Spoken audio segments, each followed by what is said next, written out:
महीने में सिर्फ 2 दिन काम करके 20,000 रुपए की अर्निंग कौन सी जॉब देती है? इस कॉम्पिटिटिव वर्ल्ड में हमें हार्ड वर्क नहीं, स्मार्ट वर्क करना है।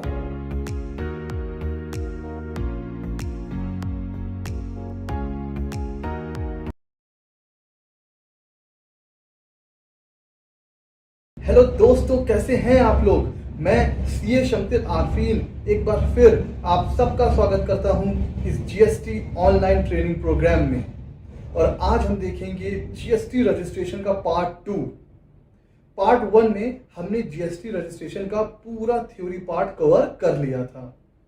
आज मैं आपको जीएसटी रजिस्ट्रेशन प्रैक्टिकली करके बताऊंगा ताकि आप जीएसटी रजिस्ट्रेशन प्रैक्टिकली सीख सकें कि होता कैसे है। और जैसा कि मैंने आपको बताया था कि एक लर्निंग विद अर्निंग हम कर सकते हैं इस कोर्स को करते हुए और इस कोर्स के बाद भी। जीएसटी में अपना करियर कैसे बनाना है, आज हम इस पे भी थोड़ी बहुत बात कर लेते हैं। देखिए, इंटर के बाद हम क्या करते हैं? बीए, बीएससी या बीकॉम वगैरह, कुछ लोग सीए या फिर सीएस या फिर कॉस्ट अकाउंटेंट जो सीएमए होता है वो लोग वो करते हैं। और ग्रेजुएशन के बाद कुछ लोग पीजी वगैरह करते हैं, सिविल सर्विसेज, लॉयर, एलएलबी वगैरह करते हैं। तो ये एक करियर ऑप्शन होते हैं जो चले आ रहे हैं पिछले कई सालों से। ठीक है, एक तो ये हो गया अपना ट्रेडिशनल ऑप्शन। जीएसटी आने के बाद ऐसा नया क्या हो गया? पहले भी बहुत से कोर्स आते थे, हमारा इनकम टैक्स चल रहा है, पहले सर्विस टैक्स था, वैट था, जीएसटी आ गया, तो ये नया करियर ऑप्शन कैसे हो गया, इस पे बात कर लेते हैं। देखिए, जीएसटी जब आया है, ये सिर्फ इंडिया का ही सबसे बड़ा रिफॉर्म नहीं है अभी तक का। ये अपने साथ लेके आया है एक करियर की बहुत बड़ी अपॉर्चुनिटी। अब आप जो ट्रेडिशनल आपके जो करियर ऑप्शंस हैं उनके साथ जीएसटी को भी ऐड कर सकते हैं। जीएसटी कंसल्टेंट, जीएसटी प्रैक्टिशनर बन सकते हैं। इसीलिए गवर्नमेंट ने जीएसटी प्रैक्टिशनर नाम का एक रजिस्ट्रेशन स्टार्ट किया हुआ है। तो उसका कोई तो मतलब होगा। ऐसे तो नहीं है कि जीएसटी प्रैक्टिशनर गवर्नमेंट ने लॉन्च कर दिया है जीएसटी के साथ तो बिना किसी मतलब के, ऐसा नहीं है। आप जीएसटी प्रैक्टिशनर बन के पैसे कमा सकते हैं और कैसे कमा सकते हैं उसके बारे में बात करते हैं। फ्रेंड्स, हर महीने ऑल ओवर इंडिया में अराउंड 15 लाख रजिस्ट्रेशन होते हैं। 15 लाख रजिस्ट्रेशन जीएसटी में हर महीने हो रहे हैं। तो जाहिर सी बात है, जो भी हमारे गुड्स के सप्लायर हैं, सर्विसेज के सप्लायर हैं, वो किसी प्रैक्टिशनर के पास जाते होंगे, सीए, सीएस, सीएमए, लॉयर, इन्हीं सब के पास जाते होंगे, जीएसटी प्रैक्टिशनर के पास जाते होंगे। सो मैं अगर आपको बात करूं प्रैक्टिकली, तो जो रजिस्ट्रेशन की प्रोफेशनल फी है वो देखिए डिपेंड करती है कि आपके पास कितना एक्सपीरियंस है, कितनी नॉलेज है, आप कहाँ से बिलोंग कर रहे हैं, आपका क्लाइंट कैसा है। ठीक है, ये सारी चीज़ें, इन सारी चीज़ों पर डिपेंड करती है आपकी प्रोफेशनल फी जीएसटी रजिस्ट्रेशन की। लेकिन अगर मैं आपको एक आइडिया दूं तो 1,000 रुपए से लेकर 5,000 तक आप चार्ज कर सकते हैं जीएसटी रजिस्ट्रेशन का। और अभी आप जीएसटी रजिस्ट्रेशन का जब मैं अभी आपको पूरा प्रोसेस बताऊंगा तो आप देखेंगे कि अगर आपके पास सारे डॉक्यूमेंट्स रेडी हैं तो आपको हार्डली 15 मिनट्स, मैं क्या बोल रहा हूँ, 15 मिनट्स, इससे भी कम लगता है। लेकिन मैं आपको मान के चल रहा हूँ कि आप अभी पहले करेंगे तो आपको टाइम लग सकता है। तो स्टार्टिंग में आपको सपोज डॉक्यूमेंट्स रेडी हैं तो 15 मिनट्स में आप एक रजिस्ट्रेशन कर सकते हैं। यानी कि 15 मिनट आप काम करते हैं, रजिस्ट्रेशन करते हैं, और मैं मान के चल रहा हूं कि आप सबसे लोवेस्ट फीस चार्ज करेंगे स्टार्टिंग में आपको क्लाइंट्स बनाने हैं तो आप फीस कम चार्ज करोगे। तो आप 1,000 रुपए से स्टार्ट कर रहे हो रजिस्ट्रेशन। 15 मिनट आपने काम किया और आपने कितना चार्ज किया? 1,000 रुपए। अगर आपने 10 रजिस्ट्रेशन कर लिए पूरे महीने में, सिर्फ 10 रजिस्ट्रेशन, ठीक है, तो आपने कितना कमा लिया? 10,000 रुपए। और काम कितना किया आपने पूरे महीने में? तो 15 इंटू 10 यानी कि अराउंड 150 मिनट, यानी कि कितना हो गया? अराउंड 2.5 घंटा। मतलब महीने में आपने 2.5 से 3 घंटे सिर्फ काम किया है और आपने 10,000 रुपए की अर्निंग कर ली। ये तो हो गया पहला। दूसरा, रजिस्ट्रेशन करने के बाद ऐसा नहीं है कि वो क्लाइंट्स चला गया, नहीं, रजिस्ट्रेशन हो गया। अब उस क्लाइंट्स को, वो जो भी क्लाइंट है उसको हर मंथ अपना रिटर्न फाइल करना है, और वो रिटर्न फाइल करने के लिए भी उसको ज़रूरत पड़ेगी किसकी? आपकी, एज अ जीएसटी प्रैक्टिशनर, या फिर लॉयर या सीएस, सीएमए, इनकी सीए, इन्हीं के पास आदमी जाता है। तो आपने रजिस्ट्रेशन करने के बाद ऐसा नहीं है वो क्लाइंट जाके कहीं सो जाएगा, नहीं, अब उसको रिटर्न फाइल करने हैं। तो आपने पहले तो सिर्फ 2.5 घंटे काम किया और आपने 10,000 रुपए कमा लिए, ठीक है। फिर अब उन 10 क्लाइंट्स का आप रिटर्न्स फाइल करोगे। हम रिटर्न्स के चैप्टर में देखेंगे कि कौन कौन से रिटर्न्स होते हैं। मैं आपको अभी बता दे रहा हूं कि जीएसटीआर 1 और जीएसटीआर 3B ये हर मंथ फाइल करना होता है, और कॉम्पोजिशन वालों को क्वार्टर में एक बार रिटर्न फाइल करना होता है। तो मैं मान के चल रहा हूँ रेगुलर क्लाइंट हैं जो रेगुलर स्कीम में रहते हैं, हर मंथ आप रिटर्न फाइल कर रहे हो, ठीक है। अभी हम रिटर्न के चैप्टर में भी मैं आपको बताऊंगा कि एक रिटर्न फाइल करने में आपको 3B सब कुछ रेडी है तो जीएसटीआर 3B को फाइल करने में आपको 10 से 15 मिनट लगता है, और जीएसटीआर 1 को फाइल करने में मैं बहुत मैक्सिमम टू मैक्सिमम आपको बता रहा हूँ आधा घंटा लगता है। तो 3B का 15 मिनट और जीएसटीआर 1 का आधा घंटा। अगर आपने एक क्लाइंट को 1 घंटा भी दिया, 1 घंटा, और एक दिन में अगर आपने 8 घंटे भी काम करे हैं, ठीक है, तो आप 8 घंटे में अराउंड सबको अगर आप 40-45 मिनट भी दे रहे हो तो 8 घंटे में आप 10 क्लाइंट्स के रिटर्न फाइल कर सकते हो, ठीक है। अब जो रिटर्न्स का जो प्रोफेशनल फी चल रही है ये भी अगेन डिपेंड करता है कि आपका क्लाइंट काम क्या कर रहा है, आपकी नॉलेज कैसी है, आप कहाँ से बिलोंग कर रहे हो, तो ये भी वेरी करती है 500 रुपीज से लेकर के 5,000 तक, ठीक है, डिपेंड करती है। अब वो क्यों डिपेंड करती है वो भी अभी मैं आपको आगे बताऊंगा। तो अगर आप मिनिमम टू मिनिमम, मैं कह रहा हूं कि चलिए 1,000 चार्ज करते हैं, तो आपके 10 क्लाइंट्स, आपने एक दिन काम किया, महीने में सिर्फ एक दिन कितना कमाया आपने? 10,000। अगर आपके यही 20 क्लाइंट हो जाते हैं तो आप, मैं कह सकता हूं कि आपने 3 दिन, चलिए 3 दिन पकड़ लेते हैं, 3 दिन आपने महीने में काम किया, 20 क्लाइंट्स हैं तो आपने कितना कमा लिया? 20,000 रुपए। आप मुझे बताइए कौन सी जॉब, कौन सा काम सिर्फ 3 दिन काम करने के 20,000 रुपए देता है? Just tell me. कोई नहीं, लेकिन जीएसटी देता है, ठीक है। अब आपके मन में सवाल आ रहा होगा, या जब आप ये सब चीजें अपने किसी दोस्त या किसी को बताओगे तो पता है वो आपसे क्या कहेगा? अरे कुछ नहीं होता है, इतना आसान नहीं है क्लाइंट बनाना, चप्पलें घिसनी पड़ती हैं, बहुत कंपटीशन है, इन सब चीजों में कुछ नहीं रखा है। तो बॉस, किन चीजों में स्ट्रगल नहीं है? मैंने कब कहा कि क्लाइंट बनाने बहुत इजी है? मेहनत लगती है, टाइम लगता है। आप अगर किसी जॉब की तैयारी कर रहे हो तो वहां भी तो आप स्ट्रगल करते हो, मेहनत करते हो। आप प्राइवेट जॉब करते हो तो वहां भी अपने बॉस की गालियां खाते हो, वहां भी आप मेहनत करते हो। लाइफ में आप मुझे बताओ कुछ बड़ा, अगर आपको कुछ बड़ा अचीव करना है तो क्या घर बैठे हो अचीव हो सकता है बिना मेहनत के? तो अगर कोई आपसे ये कहे ना कि यार कुछ नहीं होता है, आप जरा उनकी लाइफ देख लेना, उन्होंने भी अपनी लाइफ में कुछ किया नहीं होगा, बस सिर्फ आपके दिमाग में नेगेटिविटी भरते रहते हैं कि इससे कुछ नहीं होता, कुछ नहीं होता है। मेहनत तो करनी पड़ेगी, रातम राता आपकी क्लाइंट्स नहीं बनेंगे। इट टेक्स टाइम, 6 महीना, 8 महीना, 1 साल, 1.5 साल, हो सकता है आपको इतना टाइम लग जाए अपनी प्रैक्टिस इस्टेब्लिश करने में। लेकिन अगर आपने एक बार अच्छे से अपनी प्रैक्टिस इस्टेब्लिश कर ली तो आप सोच भी नहीं सकते हो, only sky is the limit. मैं सही बोल रहा हूँ, स्काई इज द लिमिट। आपके स्टार्टिंग के 10 क्लाइंट बनाना ही सबसे टफ होता है। 10 क्लाइंट्स बन गए, फिर वो 10 क्लाइंट्स और 5 को लेके आते हैं, वो और 5 को लेके आते हैं, फिर आपका मल्टीप्लाई होता रहता है। आपको किस पे फोकस करना है?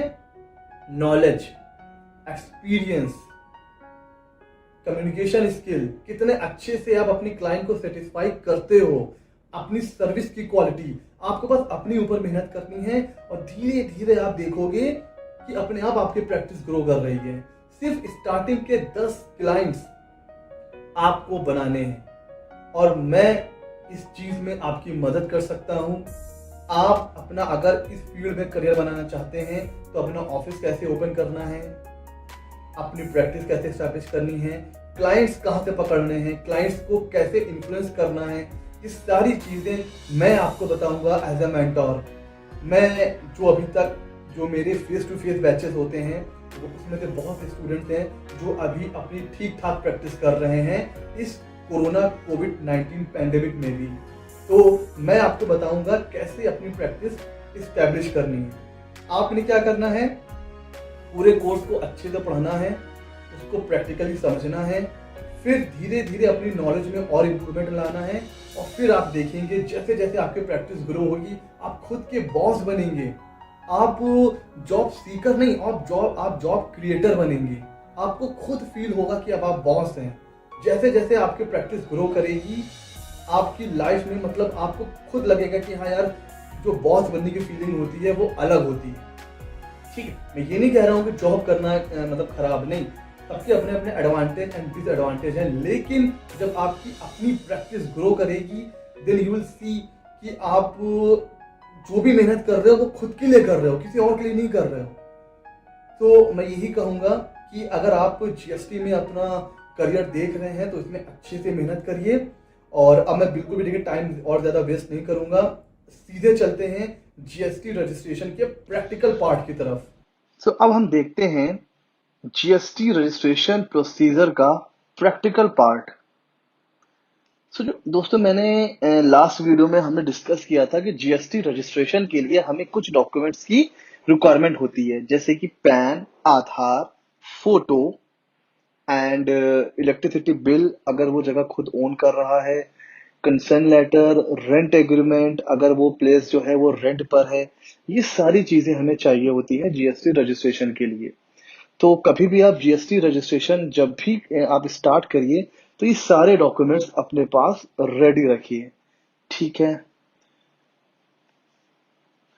जो हमारी वेबसाइट है जीएसटी रजिस्ट्रेशन की वो है www.gst.gov.in। जीएसटी का सारा काम इसी साइट पे होता है। इस साइट के बाहर आपको ना ही कुछ पढ़ना है ना सीखना है। रजिस्ट्रेशन, रिटर्न, पेमेंट, इनवॉइस जो कुछ भी है वो इसी साइट से ही होता है। इस साइट को अगर हमें चलाना आ गया अच्छे से तो बस, और बहुत ही सिंपल यूजर इंटरफेस के साथ बहुत ही सिंपल वेबसाइट है। जैसे अगर मैं आपको ना भी बताऊं तो आप अपने आप समझ जाओगे कि आपको रजिस्ट्रेशन के लिए कहाँ जाना है। ठीक है, तो ये क्लास एक इंटरैक्टिव क्लास होगी। मैं आपको नहीं बताऊंगा, आप खुद ही गेस करते चले जाओगे कि इस ऑप्शन में जाना है, और उसी तरह से चीजें होती जाएंगी। इस तरीके से हम इसको सीखेंगे एक अलग तरीके से। अब आप इस स्क्रीन को देखिए और आप देखिए कि मुझे अगर रजिस्ट्रेशन करना है तो कहाँ जाना होगा। क्या मैं ई इनवॉइस में जाऊं? कोई मतलब ही नहीं बनता है, मुझे तो रजिस्ट्रेशन करना है। Help and tax payer facilities, मतलब यहाँ तो मुझे हेल्प मिलेगी, अगर मैं कहीं फंस जाता हूं तो मैं यहाँ जाकर के अपनी क्वेरी पूछ सकता हूँ। सर्च टैक्स पेयर, मुझे अभी रजिस्ट्रेशन कराना है, किसी जीएसटी रजिस्टर्ड पर्सन को सर्च नहीं करना है, तो मैं यहाँ भी नहीं जाऊंगा। डाउनलोड्स, यहाँ तो मुझसे जो क्या डाउनलोड करने के लिए, अभी जब मैं जीएसटी में रजिस्टर्ड ही नहीं हूं तो मैं डाउनलोड क्या करूंगा। बचा जीएसटी लॉ। जीएसटी लॉ, अगर मुझे जीएसटी के बारे में कुछ पढ़ना है, उसका एक्ट डाउनलोड करना है, तो मैं यहाँ जाऊंगा। तो जब सारे ऑप्शन मैंने पढ़ लिए, अब बच रहा है सर्विसेज। तो रजिस्ट्रेशन के लिए कहाँ जाना है? सर्विसेज के ऊपर। देखिए कितना सिंपल है। आप खुद देखोगे तो, अगर मैं आपको ना भी बताऊं तो इतना सिंपल प्रोसेस है कि आप खुद से ही सीखते चले जाओगे। सर्विसेज पे मैं आ गया, मुझे करना है नया रजिस्ट्रेशन, तो मुझे अब आपको बताने की जरूरत नहीं है। ये देखिए यहाँ पर रजिस्ट्रेशन लिखा हुआ है। सिंपल, सर्विसेज पे गए, रजिस्ट्रेशन पे गए। ठीक है, उसके बाद क्योंकि मुझे नया रजिस्ट्रेशन करना है तो क्या लिखा हुआ है? New registration. कितना सिंपल है। मैं ना भी बताता, आप सर्विसेज पे गए, रजिस्ट्रेशन पे गए and new registration. Very simple. मैंने उससे कर दिया है क्लिक। अब ये मुझसे पूछ रहा है कुछ इंफॉर्मेशन। ठीक है, मैं आई एम, मतलब पूछ रहा है मुझसे कि मैं क्या हूं। तो मैं हूं एक टैक्स पेयर, मुझे जीएसटी पे करना है। मैं या तो गुड्स की सप्लाई करता हूं या सर्विस प्रोवाइडर हूं। तो मैं कौन हूं? मैं हूं टैक्स पेयर। सिंपल। अब स्टेट, जिस भी स्टेट में आप रजिस्ट्रेशन कर रहे हैं वहां का नाम आ जाएगा। जैसे मुझे करना है उत्तर प्रदेश का, मैं उत्तर प्रदेश में चला गया सर। डिस्ट्रिक्ट, जिस भी शहर में आप रहते हैं या जिस शहर का आप रजिस्ट्रेशन कर रहे हैं वहां का नाम आ जाएगा। जैसे मुझे करना है आजमगढ़ मान लीजिए, आजमगढ़, ठीक है सर। अभी कह रहा है कि legal name of the business, तो यहाँ पर बिजनेस का नाम नहीं आएगा, वो नाम आएगा जो आपके पैन के ऊपर है। तो इंडिविजुअल के पैन पे उसका खुद का नाम होता है, पार्टनरशिप फर्म के पैन पे पार्टनरशिप फर्म का नाम होता है, और कंपनी के पैन पे कंपनी कंपनी का नाम होता है। तो मैं करने जा रहा हूं, अभी आपको बताने जा रहा हूं इंडिविजुअल का रजिस्ट्रेशन। तो यहाँ पर मुझे क्या क्या इंटर करना है, जो भी नाम पैन कार्ड के ऊपर है। यहाँ पे कंफ्यूज मत होइए कि legal name of the business लिखा हुआ है, तो ठीक है, वो मेरे पास अवेलेबल है। तो मैं यहाँ पर पैन नंबर एंटर कर देता हूँ, मतलब जो नाम जो है, जो पैन पे जो नाम है, वो मैं यहाँ पे एंटर कर देता हूँ। ठीक है, तो ये नाम है, यहाँ पे मैं इसको इंटर कर देता हूँ। ठीक है, आगे चलते हैं। अब ये अभी क्या पूछ रहा है, पैन नंबर। तो जो भी पैन नंबर है वो हम यहाँ पे एंटर कर देंगे, इसमें तो कोई ऐसा रॉकेट साइंस नहीं है, बहुत ही सिंपल प्रोसेस है। ये मैंने पैन नंबर एंटर कर दिया, ठीक है। अब ये मुझसे क्या पूछ रहा है, ईमेल आईडी मोबाइल नंबर। ये ईमेल आईडी मोबाइल नंबर आपके पास, आपको वही डालना है जो जो आप एक्सेस कर सके, जो एक्टिव हो। मतलब ऐसा कोई भी मोबाइल नंबर या ईमेल आईडी मत डालिएगा जो जिस पर ओटीपी आए और आप उस ओटीपी को एक्सेस ना कर पाए। बिकॉज ये वही ईमेल एड्रेस है, जब आपका रजिस्ट्रेशन अप्रूव हो जाएगा तो जो जीएसटी का सर्टिफिकेट है वो इसी ईमेल आईडी पर आएगा। जीएसटी का पहला आईडी पासवर्ड भी आपकी इसी ईमेल आईडी पर आएगा। तो ये ईमेल आईडी और मोबाइल नंबर बहुत इंपॉर्टेंट है, ये वही डालिए जो आप एक्सेस कर सकते हैं। ठीक है, मैं यहाँ पर अपनी ईमेल आईडी और अपना मोबाइल नंबर डालता हूं और फिर आगे सबमिट करते हैं। तो अब मैंने email ID and mobile number enter कर दिया है। अब मैं एक बार सारी डिटेल को अच्छे से चेक कर लूंगा, एंड चेक करने के बाद अब मैं यहाँ पर कैप्चा को एंटर कर दूंगा।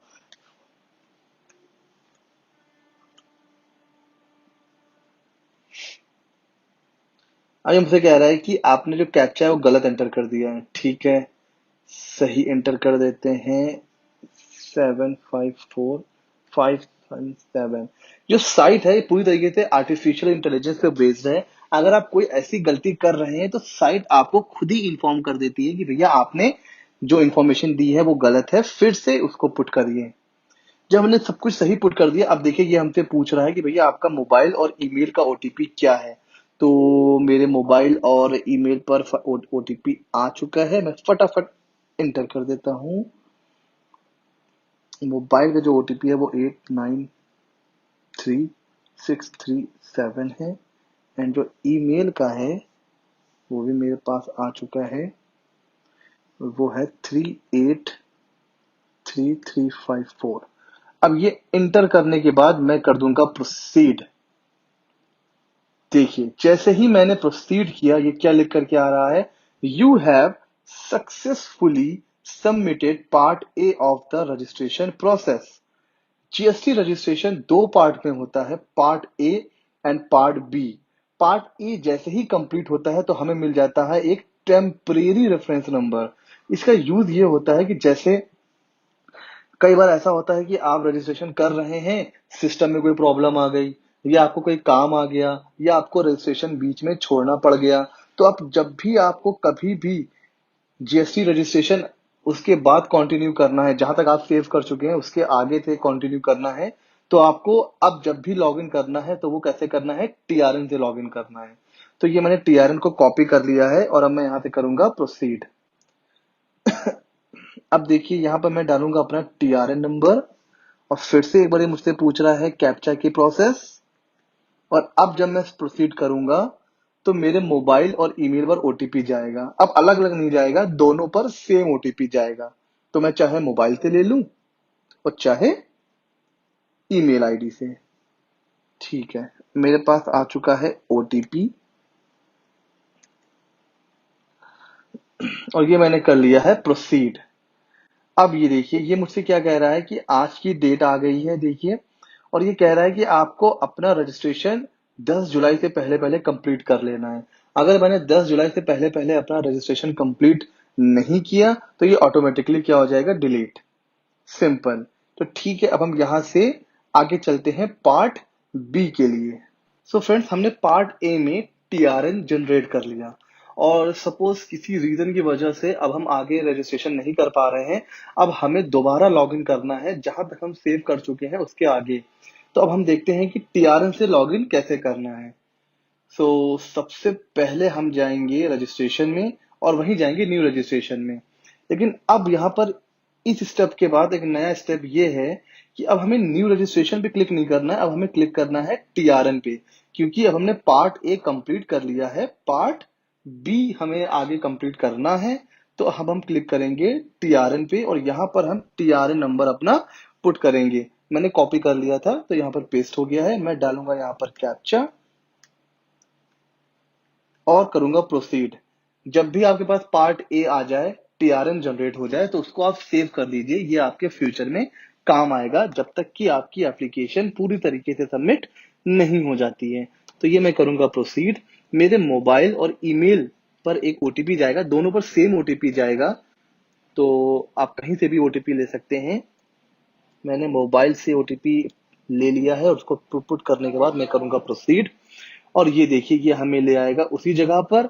और अब हमें पार्ट बी में जाना है, तो ये देखिए यहाँ पर एक्शन आ रहा है, तो हम क्लिक करेंगे एक्शन के ऊपर। ठीक है सर, अब ये हमारे टैब पर आ गया है।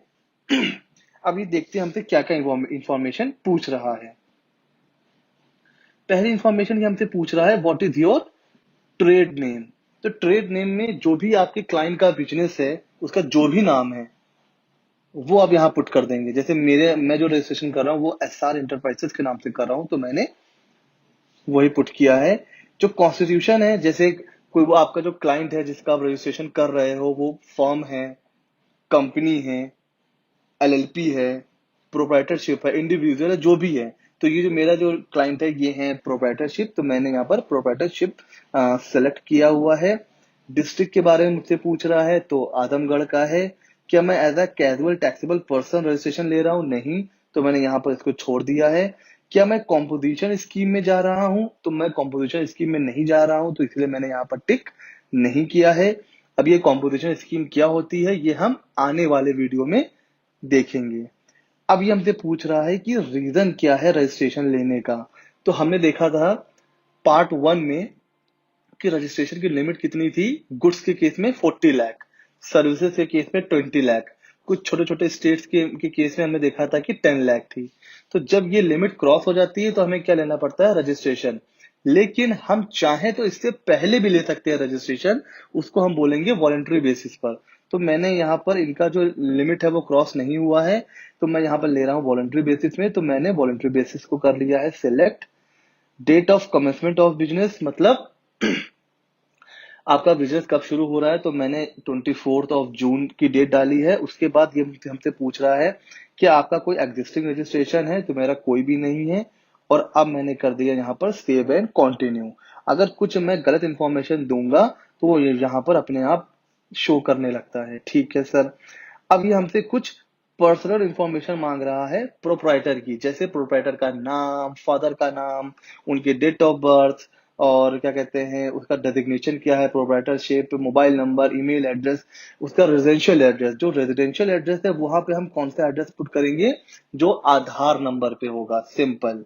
उसके बाद ये हमसे पूछ रहा है जो भी प्रोप्राइटर है उसकी फोटो, तो हम यहाँ से उसकी फोटो अपलोड कर देंगे। मैं ऑलरेडी कर चुका हूं। तो इसमें ऐसा कुछ भी नहीं है कि आपको अलग से सीखना पड़े, सब कुछ लिखा हुआ आ रहा है। आपको बस क्या करना है? पढ़ते जाना है और करते जाना है। तो इस सारी इंफॉर्मेशन है जो आपको पैन कार्ड और आधार कार्ड से मिल जाएगी अपने क्लाइंट की, या जिसका भी आप रजिस्ट्रेशन कर रहे हैं। अब हम नीचे चलते चले जाएंगे, चलते चले जाएंगे। एड्रेस हमें आधार वाला लेना है, फोटो हम अपलोड कर देंगे। फोटो जेपीजी या पीडीएफ आप कोई भी अपलोड कर सकते हो। अब हम करेंगे सेव एंड कंटिन्यू पे क्लिक।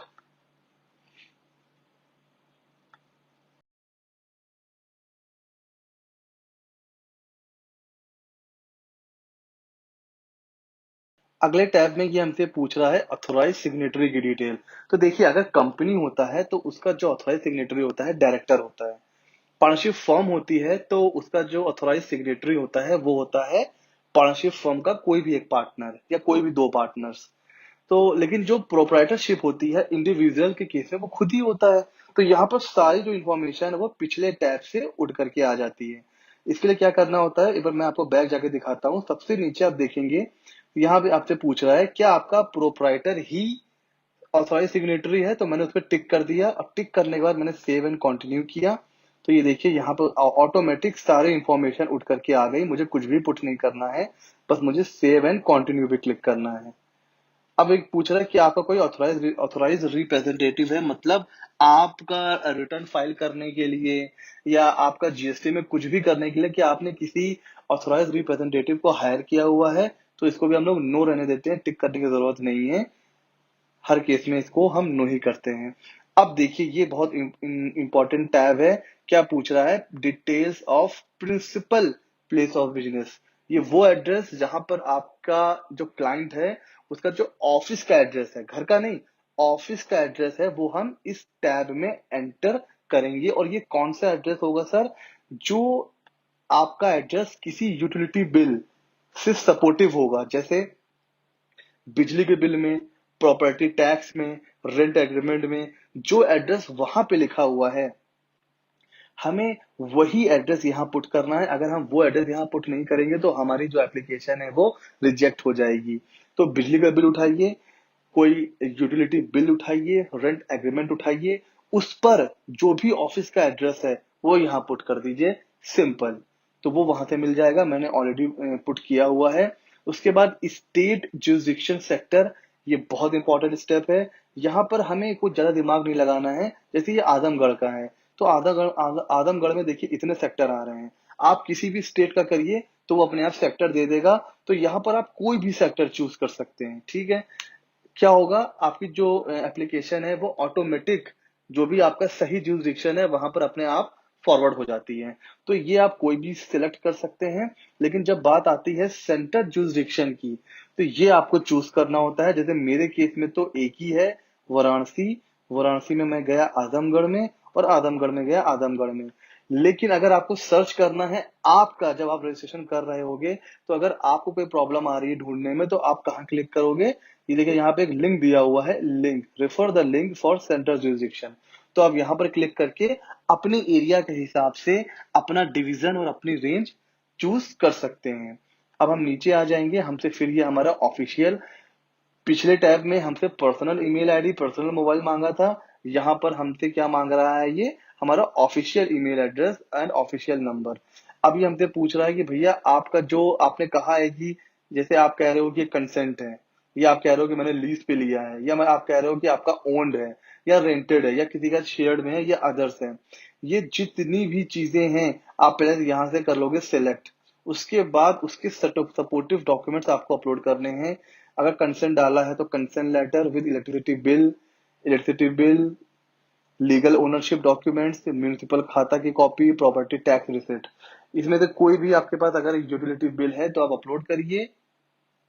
बिना अपलोड किए आपकी एप्लीकेशन आगे नहीं बढ़ेगी। फिर आप नीचे आपसे पूछ रहा है कि आपका नेचर क्या है आपके इस रजिस्ट्रेशन का। तो जो मेरे क्लाइंट है वो सर्विसेज की सप्लाई करेंगे, होलसेल बिजनेस करेंगे और वर्क्स कॉन्ट्रैक्ट करेंगे। आप अपने हिसाब से चूज कर सकते हैं। फिर हम करेंगे सेव एंड कंटिन्यू। अब हमारी एप्लीकेशन यहाँ से हो गई कंप्लीट। अब हमें बस एक इंपॉर्टेंट स्टेप और देखना है कि हमारे गुड्स एंड सर्विसेज कौन कौन सी है। तो अब हम अगले टैब में जब जाएंगे तो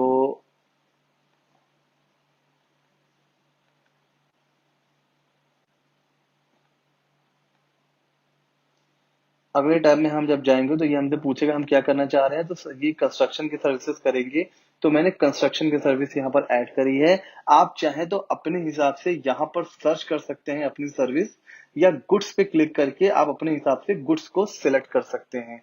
जो भी आपका क्लाइंट है वो जो भी काम कर रहा है उस हिसाब से। अब हम करेंगे सेव एंड कंटिन्यू, इस पे हम करते हैं क्लिक। तो ये हमें आगे लेके जाएगा। इस टैब में ये हमसे अदर इंफॉर्मेशन पूछ रहा है कि अगर कोई आपका प्रोफेशनल टैक्स है, कोई एक्साइज नंबर ले रखा है, तो अगर है तो पुट कर देंगे, अदरवाइज सेव एंड कंटिन्यू करेंगे। अब हमारी एप्लीकेशन पूरी तरीके से कंप्लीट हो चुकी है। हमसे पूछ रहा है कि आप आधार ऑथेंटिकेशन करना चाहते हैं, इसको अब हमेशा यस यस यस करिएगा। तो इस क्या होगा, आपके जो आधार पे जो नंबर लिंक है उस पे एक ओटीपी जाएगा, वो आपको वेरीफाई करना होगा। अगर आप वो वेरीफाई नहीं करेंगे तो आपका जो रजिस्ट्रेशन है वो डिले हो सकता है, यहाँ तक कि 30 डेज। आपका जो रजिस्ट्रेशन है वो 1 महीने तक कभी भी आ सकता है, मतलब कोई टाइम लिमिट नहीं है, वो 1 महीने तक डिले हो सकता है। लेकिन अगर आप आधार ऑथेंटिकेशन कर लेते हैं तो विद इन 7 डेज आपका रजिस्ट्रेशन आ जाता है। तो आधार ऑथेंटिकेशन बहुत इंपॉर्टेंट है, इसको हम यस करेंगे और सेव एंड कंटिन्यू करेंगे। अब ये हमसे क्या पूछ रहा है कि आपने जो जो इन्फॉर्मेशन दी है क्या वो सही है। मैं इस पे टिक करूंगा, जो भी हमारे अथॉराइज सिग्नेटरी उसका नाम आ जाएगा, हम यहाँ पर प्लेस इंटर कर देंगे एंड नीचे जाकर के हम क्या करेंगे, सबमिट विद ईवीसी करेंगे।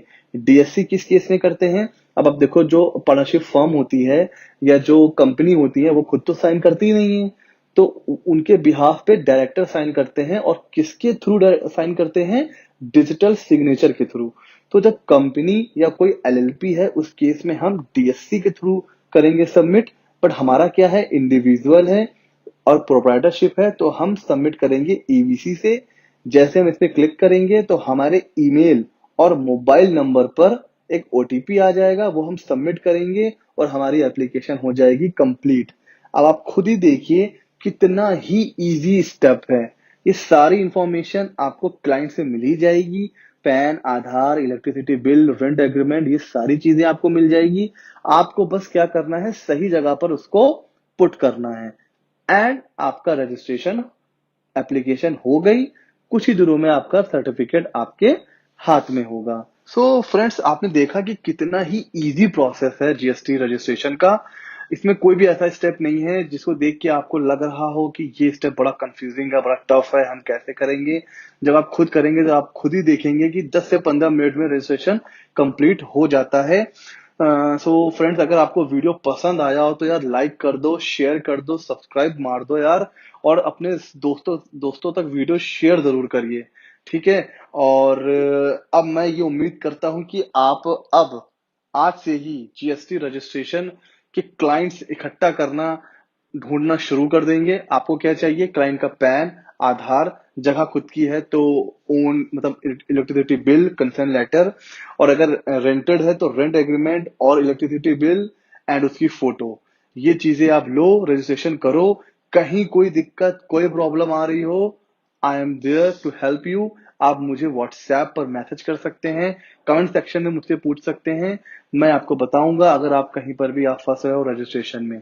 तो ठीक है, मिलते हैं अगले वीडियो में, तब तक के लिए good bye and thank you.